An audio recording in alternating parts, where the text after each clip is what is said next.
Uma empresa produz e vende um tipo de chocolate maciço em formato de cone circular reto com as medidas do diâmetro da base e da altura iguais a 8 e 10, respectivamente, como a figura. Então aqui tem informações importantes, ó. Nós temos um cone reto. O que significa isso aqui, ó? Cone reto. Galera, se o cone é reto, significa que o vértice dele, quando a gente projeta ele na base, ele bate exatamente no meio da base, perpendicularmente, né? Se fosse um cone oblíquo, olha como seria aqui, ó. Eu teria isso aqui, ó.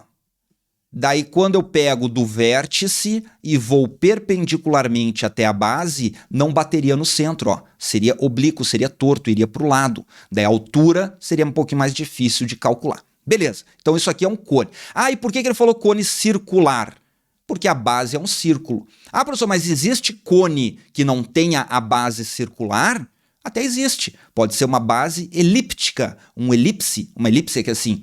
Mas isso não cai no Enem, né? A base elíptica, daí seria um cone elíptico reto ou cone elíptico oblíquo, mas saibam vocês que quando fala a palavra cone sem especificar qual que é sempre circular. Então falar cone circular ou falar cone é pleonasmo, é subir para cima, né? Mas tudo bem, a gente entendeu aqui. Então vamos lá, o que interessa para nós não é o diâmetro, né? É o raio. Então já vou anotar o raio aqui, ó. O raio é sempre metade do diâmetro. Se o diâmetro é 8, o raio é 4. Anotei aqui, ó.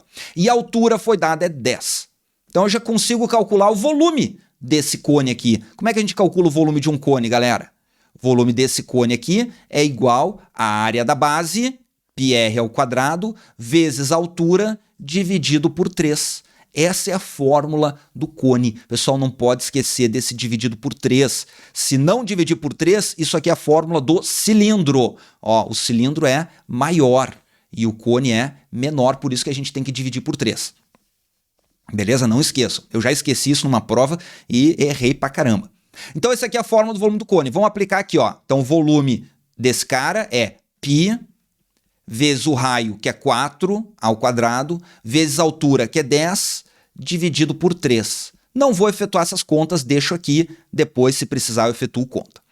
Agora aqui, ó, devido a um aumento de preços dos ingredientes utilizados na produção desse chocolate aqui, a empresa decide produzir esse mesmo tipo de chocolate com um volume 19% menor, no mesmo formato de cone circular reto, mas com altura, com altura de 10 centímetros. Então, galera, ele vai manter a altura de 10 centímetros, não vai ser modificada essa altura, mas vai diminuir o volume. Então, como que vai diminuir o volume se a altura se mantém constante?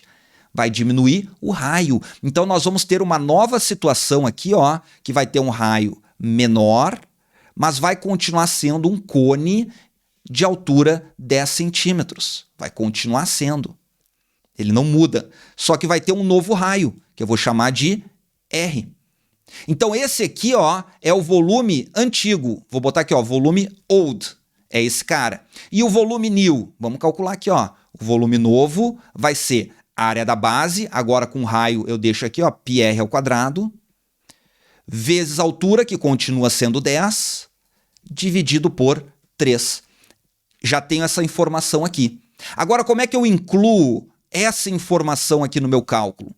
Eu sei, ó, que o volume novo, nada mais é do que o volume antigo reduzido de 19%. Como é que a gente reduz 19%? A gente multiplica por 1 menos 19%. Lembra da fórmula de redução percentual? Eu pego o valor que eu quero reduzir, que é o volume antigo, e esse valor eu multiplico por 1 menos a porcentagem que eu quero reduzir. Então, como é que eu faço de cabeça 1 menos 19%? Galera, é só fazer 100% menos 19%, que dá 81%. Então, isso aqui eu já sei que é 81%. Essa multiplicação aqui. Então, eu vou colocar os valores, ó. O volume novo, deixa eu botar mais para cima aqui para ganhar espaço, ó. Ó, o volume novo é esse cara. Então, eu boto aqui πr ao quadrado vezes 10 sobre 3 é igual ao volume antigo, que é esse aqui, π vezes 4 ao quadrado, vezes 10 sobre 3, multiplicado pela redução. Então, 81%. 81%. Agora é só efetuar esse cálculo, por quê? Porque ele pede o raio da base em centímetros é igual a quanto? Então, como nós já estamos utilizando o raio da base em centímetros aqui, esse raio já está em centímetros direto, é só resolver essa equação, descobrir o raio. Vamos lá, ó. Vejam por que eu não fiz as contas, porque agora eu consigo efetuar vários cortes, ó. Esse π corta com esse π. Por que eu posso cortar o π dos dois lados? Porque está multiplicando, galera. Isso aqui tem um vezes, ó, aqui. Porque o π está multiplicando todo mundo aqui, ó. O π está multiplicando todo mundo. Não tem nenhum mais aqui no meio. Se tivesse um mais aqui no meio, ó, daí esse π não poderia cortar.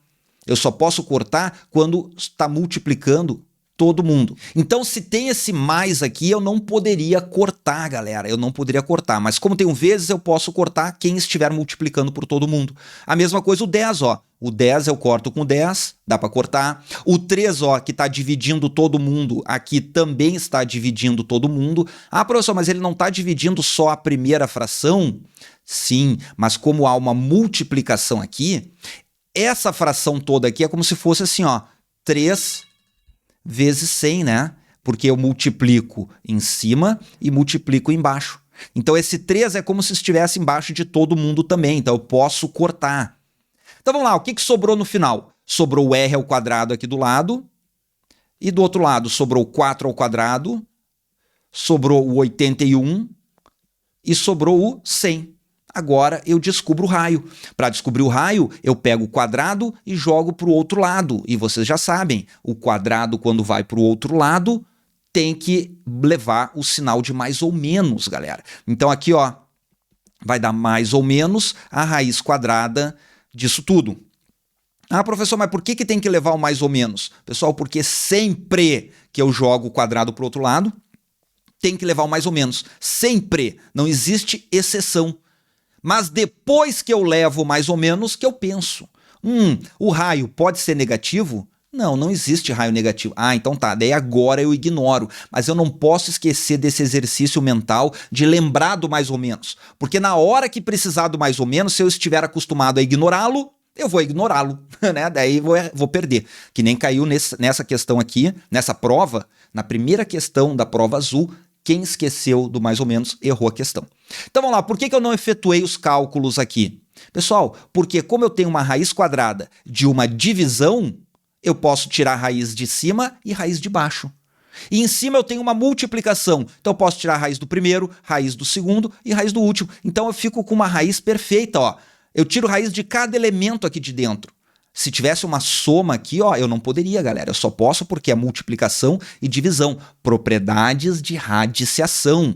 Eu posso tirar a raiz do de cima e do de baixo. Então vamos lá, o raio vai dar 4 ao quadrado aqui é 16, raiz de 16 é 4. Raiz de 81 é 9 e raiz de 100 é 10.